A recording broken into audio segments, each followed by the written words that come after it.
Bienvenidos, queridos alumnos de sociales, a una nueva clase online de medios de comunicación.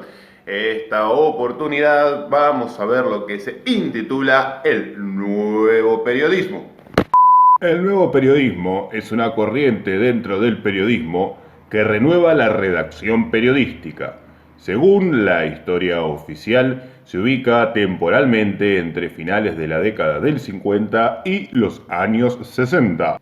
El nuevo periodismo surge frente al periodismo tradicional que proponía la brevedad, la ligereza de las noticias y donde primaba la teoría de la pirámide invertida.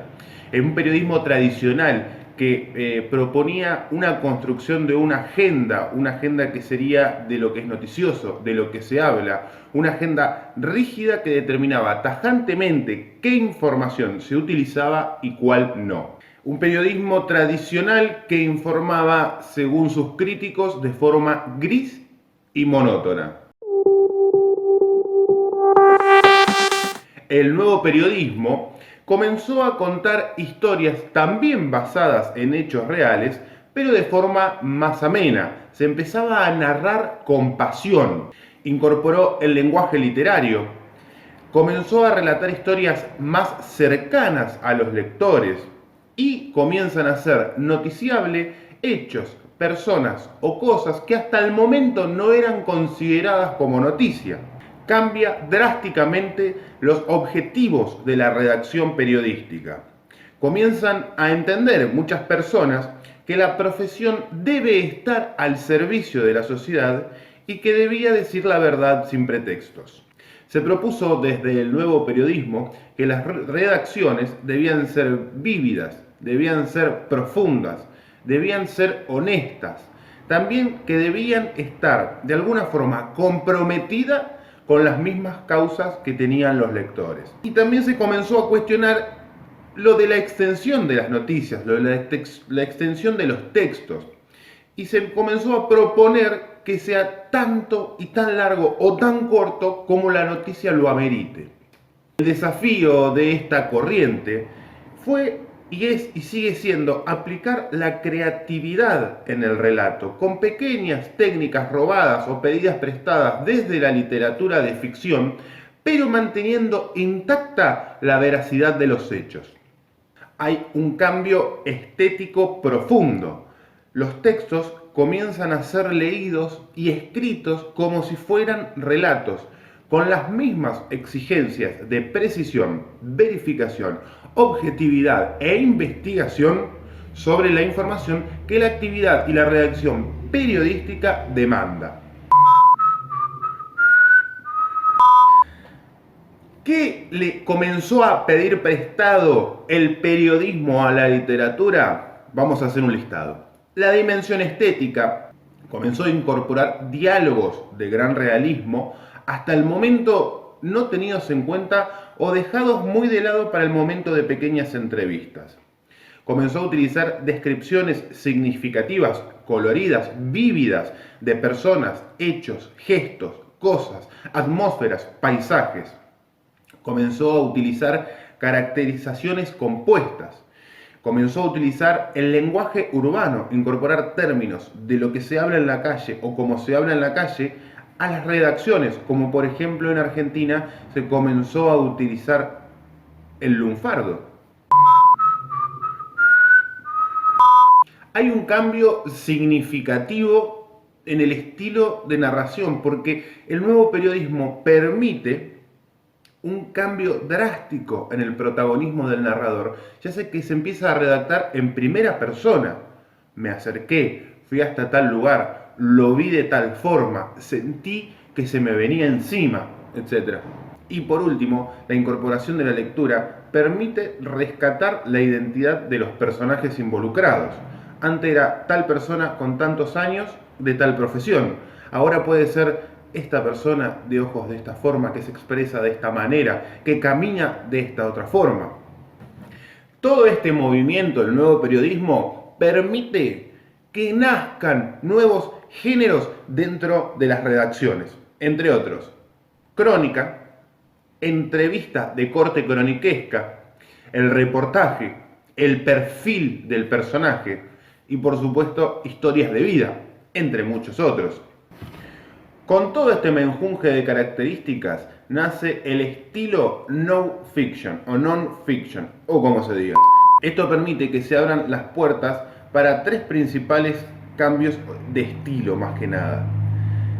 Como ya dijimos, la posibilidad de escribir en primera persona, el redactor sale de la neutralidad, pone en evidencia que detrás de cada texto, de cada escritura, hay una persona que mira, que procesa y que escribe, que no es un autómata, que no es una máquina. También hablábamos de un cambio de paradigma. Se desplaza la teoría de la pirámide invertida por la crónica, es decir, la narración de los hechos con hilos conductores distintos, como puede ser, por ejemplo, el tiempo. Las cosas no en orden a su importancia, sino en orden como sucedieron. Pero con la salvedad de que hay que mantener el primer párrafo, el famoso lead, como el más importante del texto, dada su importancia de captar al lector. Esta corriente comienza a afirmar que el inicio del texto debe ser un cross a la mandíbula del lector.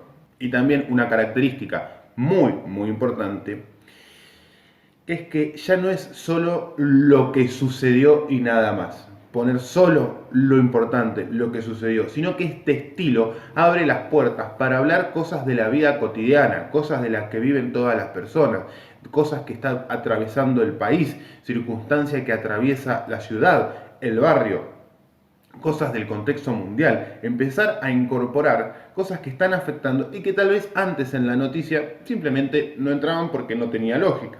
Para bajar la persiana de esta nueva clase virtual, dijimos que la historia oficial marcaba el inicio del nuevo periodismo hacia fines de la década del 50.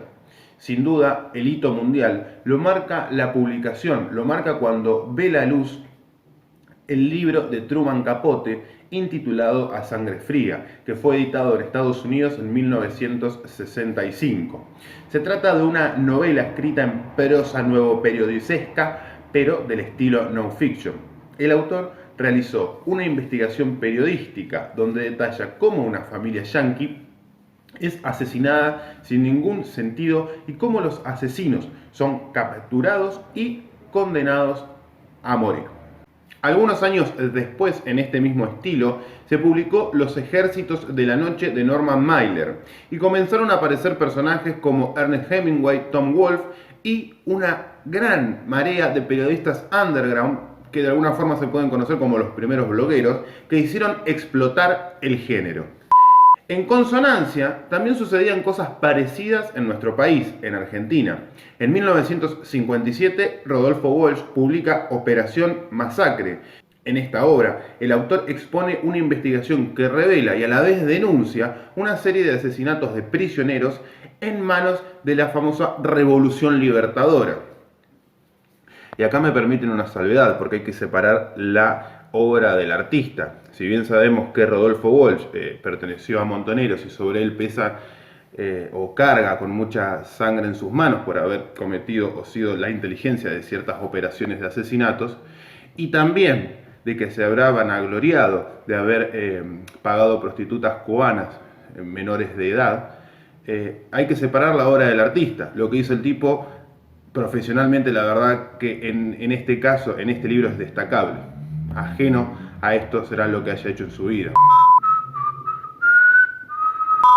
Pero el primer antecesor argentino, quien primero incorpora la literatura al periodismo, fue un hombre llamado Raúl Scalabrini Ortiz. Tal vez si camines por las calles de Buenos Aires verás su nombre.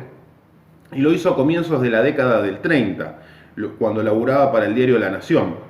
Publicó más de 400 textos breves de corte periodístico, donde lo redactaba, según él decía, como fiscal urbano, y sus principales fuentes no eran las oficiales o las voces autorizadas o las voces destacadas, eran los vecinos, el pequeño comerciante, profesionales que tenían que ganarse el mango todos los días. Revolucionó totalmente lo que era la visión del periodismo en Argentina. Pero, por el mismo tiempo, en la década del 30, un tipo escribía con estilo de nuevo periodismo todos los días para el diario El Mundo. que se editaba en Buenos Aires. Precisamente entre 1937 y 1942, antes de viajar a Europa.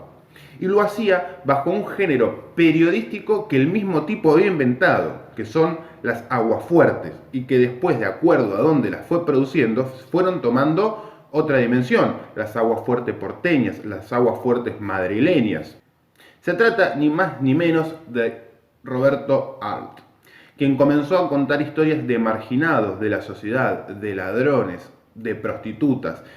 Pensó a abordar temas sobre situaciones cotidianas, de personajes polémicos, oscuros, pertenecientes a mafias, a lo más rancio de la sociedad porteña.